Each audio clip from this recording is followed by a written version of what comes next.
Once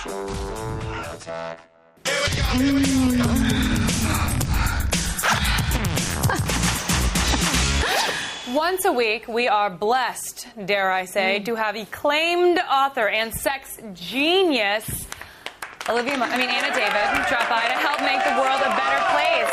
I love it when you finally give me the kudos I deserve. Yeah. Well, you're making the world a better place by making them be better at what they do. Yeah. Yes, which is doing it. You're welcome, guys. Now, our first question comes from a guy who can't seem to control himself. Uh-oh. I always cheat on my girlfriends, even when I'm happy with them and wouldn't want to be with anyone else in the world. It's like, I just can't help it. What's my deal? Am I really that messed up? I think you're my ex-boyfriend in disguise. Like, that is, my ex-boyfriend was like that, and his last girlfriend recently texted me, his current girlfriend, and was like, he keeps cheating on me, how do I get, you moved on, how can I move on? Like, he just can't stop. And I talked to him, I was like, what's your problem? Maybe you're a sex addict, like David Duchovny. Right. Allegedly. And he said, I'm not, I just like variety. Well, look, it is sadly, perhaps, a common issue. The statistics, whatever, the studies on cheating, which are notoriously unreliable because people lie. Yeah. Cheaters lie. Yes. But the statistics are around 60% of men cheat on their wives or girlfriends. So, look, it's not... That sucks. It's not great news, but I think that the thing is, ask yourself what is going on. Sometimes this is where, outside help, a therapist could potentially help. What if it's what he said? He's like, I love the people. Yeah. I don't know why. What you said was exactly what my last boyfriend had said. And I recently talked to him. I said, what's your problem? Because this girl's texting me. First of all, tell her to stop texting me. Second of all, why are you still cheating? And he's like, I don't know. He's like, I love her. Right.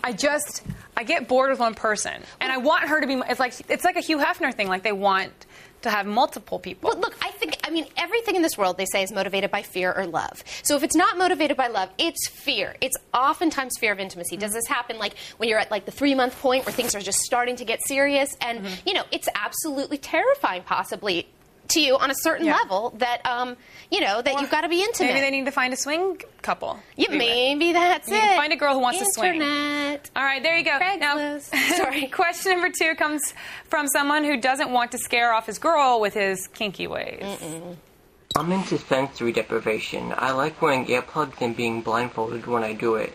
Not all the time, just sometimes. My new girl is really conservative, and I think if I bring this up, she's going to think I'm a freak. What's a good way to approach this with her without seeming like a perv? That's a hard thing when the girlfriend is very modest. And what do? You like something, and how do you just show up? You just open the door one day and you're just blindfolded and chained? You're like, I love this.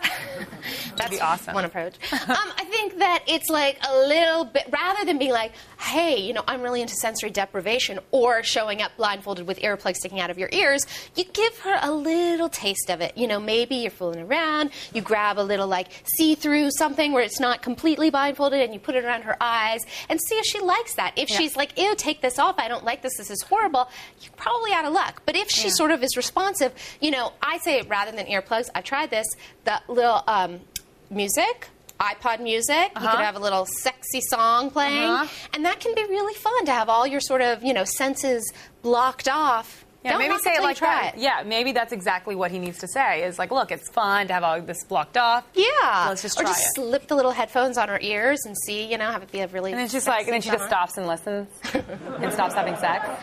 Well, oh, I love this song. You never know what's going to happen. You never know. All right, that's great advice, you guys.